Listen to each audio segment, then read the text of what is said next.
पहलवान जी वालेकुम सलाम। की हाल चाल रजाक भाई? ठीक हो? माशाल्लाह। तुसी सुनाओ। आज असा आए वदे से रुस्तम मिलैया रजाक पहलवान को मिलन वास्ते ते असा आज उंदा कोले पूछना है कि भाई तू रुस्तम किवें बने, कितने अरसे ते तू रुस्तम बना वदे।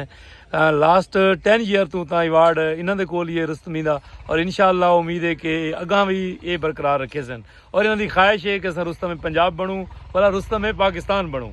आज तो उन्होंने दी काविश भी दसेंदे हैं कि कितनी मेहनत करनी पौंदी है कि कप्तानी वास्ते और ये अवार्ड हासिल करने वास्ते, और एक कितनी एक्सरसाइज करेंदे, कितने खुराक करदे, हर चीज़ अस पुछसो अज वाले विलाग दे विच। हाँ जी रुस्तम साहब, ये दसाओ कि कितने के नाम लए ने तुसी अज तक?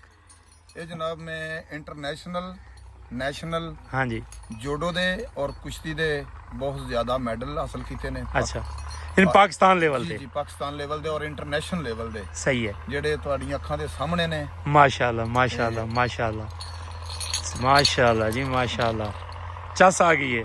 अच्छा, ये पाक आर्मी तो भी कुछ तुसी विन कीते ने सरकारी सतह ते या सारे प्राइवेट ही? नहीं, इन्हां च प्राइवेट कोई भी नहीं, सारे सरकारी तौर पे मिले ने। सरकारी लेवल ते ने। हाँ जी, आर्मी दी तरफों ने हाँ जी। और पाकिस्तान दी तरफों ने और सही। इंटरनेशनल लेवल ते ने। आज ये दसो कि पाकिस्तान तो बाहर भी कितने गए हो? जी मैं वर्ल्ड चैंपियनशिप खेडी है ब्राजील रियो डी जनेरो जोडो दी, हाँ जी। और वर्ल्ड मिलिट्री खेडी उज़्बेकिस्तान जोडो दी, अच्छा, और कुश्ती ईरान और इंडिया काफी जगह ते मैं medal माशाल्लाह माशाल्लाह, यानी पूरी दुनिया दे विच तुसी कुश्ती करने वास्ते गए हो और पाकिस्तान का नाम रोशन किया। जी पाकिस्तान दा नाम रोशन। ਤੁਹਾਡਾ ਤਾਲਕ फतेहपुर तहसील करोड़ जिला लिया? जिला लिया चक नंबर 239 रजाक पहलवान वाली। माशाल्लाह जी माशाल्लाह, जबरदस्त हो गया जी। वालेकुम रजाक भाई। वालेकुम सलाम। दसो जी, ये कदों लिया सी ये जेड़ा अवार्ड आ जेड़ा तुसी गल च पाया होया? जी 28 फरवरी 2010 अच्छा, मलाद ग्राउंड हाँ। जिला लिया। माशाल्लाह, ਇਹ ਟਾਈਟਲ 2010 ਦੇ ਵਿੱਚ ਮੈਂ ਪਹਿਲੀ ਰਸਮੀ ਪਾਰਟਿਸਿਪੇਟ ਕੀਤੀ ਹੈ अच्छा ਜ਼ਿਲ੍ਹੇ ਲਈਏ ਦੇ ਵਿੱਚ, सही है ਜਿਹਦੇ ਵਿੱਚ ਮੈਂ ਰੁਸਤਮ ਬਣਿਆ। सही है ਜੀ माशाल्लाह। ਤੇ ਇਹ ਹੁਣ ਕਿੰਨੇ ਅਰਸੇ ਤੋਂ ਤੁਸੀਂ ਰੁਸਤਮ ਹੋ ਲਈਆ ਦੇ? ਮੈਂ ਜਨਾਬ 2010 28 ਫਰਵਰੀ 2010 ਤੋਂ ਲੈ ਕੇ ਤੇ 2025 ਤੱਕ ਰੁਸਤਮ ਆ। ਮਾਸ਼ਾਅੱਲਾ, ਇੱਕ ਰਸਮੀ ਹੋਈ ਹੈ, ਉਹਦੇ ਚ ਮੈਂ ਸੈਮੀ ਫਾਈਨਲ ਹਾਰ ਗਿਆ ਸਾਂ ਸਹੀ ਹੈ। 2023 ਵਾਲੀ। सही है ਤੇ ਉਸ ਤੋਂ ਬਾਅਦ ਰਸਮੀ ਦਾ ਅਜੇ ਤੱਕ ਜ਼ਿਲ੍ਹੇ ਲਈਏ ਦਾ ਫੈਸਲਾ ਨਹੀਂ ਹੋਇਆ, सही है ठीक है। माशाल्लाह, ਜਿਹਦੇ ਵਾਸਤੇ ਆਵਾਮ ਪਬਲਿਕ ਸਾਰੀ ਰੁਸਤਮ ਮੈਨੂੰ ਮੰਨਦੀ ਹੈ ਕਿ ਸਹੀ। ਰਜ਼ਾਕ ਪਹਿਲਵਾਨ ਰੁਸਤਮ ਹੈ, हाँ जी ਲੇਕਿਨ ਹਰ ਪਹਿਲਵਾਨ ਜਿਹੜਾ ਆਪਣੇ ਆਪ ਨੂੰ ਰੁਸਤਮ ਖਵਾ ਰਿਹਾ ਹੈ, ਸਹੀ। ਠੀਕ ਹੈ।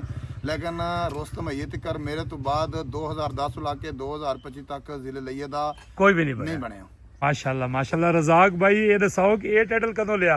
ਇਹ ਟਾਈਟਲ ਜਨਾਬ ਜ਼ਿਲ੍ਹਾ ਲਈਆ हाँ जी ਮਿਲਾਦ ਗਰਾਊਂਡ ਚ 2013 ਚ। माशाल्लाह। ਜੀ ਤੇ ਉਸ ਟਾਈਮ ਤੁਸੀਂ ਨੂੰ ਰੁਸਤਮੀ ਮਿਲੀ ਸੀ 2013 ਚ? 10 ਵਿੱਚ ਵੀ ਰੁਸਤਮੀ ਮਿਲੀ ਸੀ ਔਰ 2013 ਚ ਫਿਰ ਰੁਸਤਮ ਮੈਂ 2013 ਚ ਹੀ ਬਣਿਆ ਸਾਂ। ਚਲੋ, ਅਸੀਂ ਮਾਸ਼ਾਅੱਲਾ। ਕੁਸ਼ਤੀ ਦਾ ਜ਼ਿਲ੍ਹਾ ਲਈਏ ਦਾ ਰੁਸਤਮ। माशाल्लाह जी माशाल्लाह, जबरदस्त है जी, चस आ गई है सही।